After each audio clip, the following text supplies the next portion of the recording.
வணக்கம், நான் உங்களுடைய சரவணகுமார் ஐஆர்எஸ்.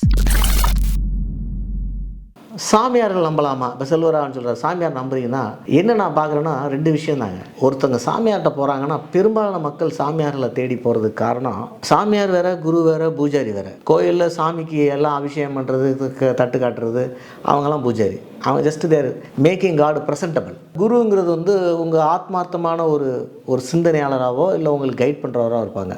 சாமியார் தாண்டி ஒரு தனி மட்டு வச்சு அவங்க தனி ப்ராக்டிஸ்லாம் வச்சுட்டுலாம் பண்ணுவாங்க. இதில் என்ன பார்க்குறேன்னா, என்னவாக இருந்தால் இந்த 3 கேட்டகரியில் யாராக இருந்தாலும் சரி, நீங்கள் 2 தான் அவங்ககிட்ட வாங்க முடியும். ஒன்று, ஒரு ஒப்பீனியன் வாங்கலாம். பிளஸ்ஸிங் ஓப்பன், அது கடவுள்கிட்ட இருந்த பிளஸ்ஸிங், அவங்ககிட்ட இருந்த பிளஸ்ஸிங், அது ஓப்பன். நீங்கள் அவங்கள உண்மையில் நம்புறதா இருந்தால். 2வது ஒப்பீனியன், உங்களுக்கு இருக்கிற பிரச்சனைக்கு ஒரு 3வது நண்பராக ஒரு சத்துவத்தில் இருந்து நம்ம சொல்லுவோம். சத்துவம், ரஜஸ், தமஸில் சத்துவங்கிறது ஒரு ஸ்டேபிளான நிலைமை.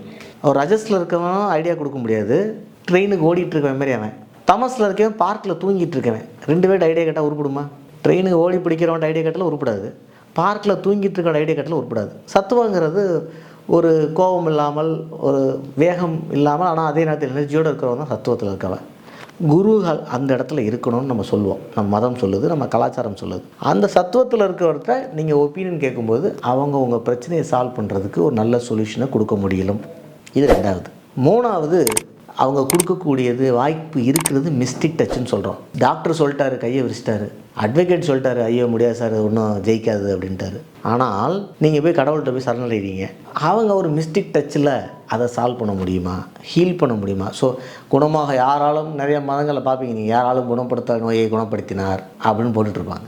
சரியா? இந்த மாதிரி அந்த மிஸ்டிக் டச்சு, ஹீலு, ஒரு பிரச்சனையை சால்வ் பண்ணுறது, இது 3வது. இந்த 3வது தான் எல்லா சுவாமியாரெலாம் அதிகமாக பயன்படுத்துறது. இது என்கிட்ட இருக்குதுன்னு எல்லோரும் சொல்கிறாங்க.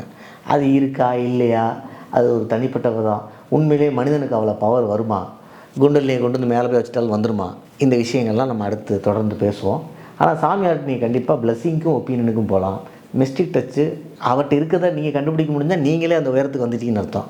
அப்போ அவரோட உதவி உங்களுக்கு தேவைப்படாதுன்னு அர்த்தம். ஒரு அதுக்காக அடித்து பிடிச்சி நம்ம யூபியில் பார்த்தோம்.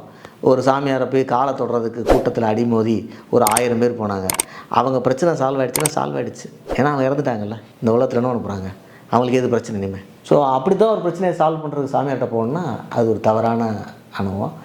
ஆனால் உடனே இதனால் எல்லா சாமியாரும் தப்பானவங்களா, எல்லாருமே ஃப்ராடா, எல்லாருமே இப்படியா அப்படின்னு கேட்டால், இந்திரா காந்தி அவர்களுக்கு சங்கராச்சாரியர் அன்னைக்கு இருந்தவர் பெரியவர் சொன்னது தான், ஒரு கூடையில் இத்தனை பழங்கள் இருந்ததுன்னா அது நல்ல பழத்தை நீங்கள் பொறுக்கி எடுக்கிறீங்கல்ல, சாப்பிட்றது ஒரு பழமாக இருந்தாலும், அது மாதிரி அதுக்குன்னு எஃபெக்டிவாக டைம் ஸ்பெண்ட் பண்ணி கண்டுபிடிக்க ட்ரை பண்ணுங்கள். ஆனால் நான் பார்த்த அனுபவத்தில் 50%க்கு மேலே நான் நல்லவங்களை அந்த ஃபீல்டில் பார்க்கல அப்படிங்கிறத தான் நான் ரிஜிஸ்டர் பண்ணுறேன். நன்றி, வணக்கம்.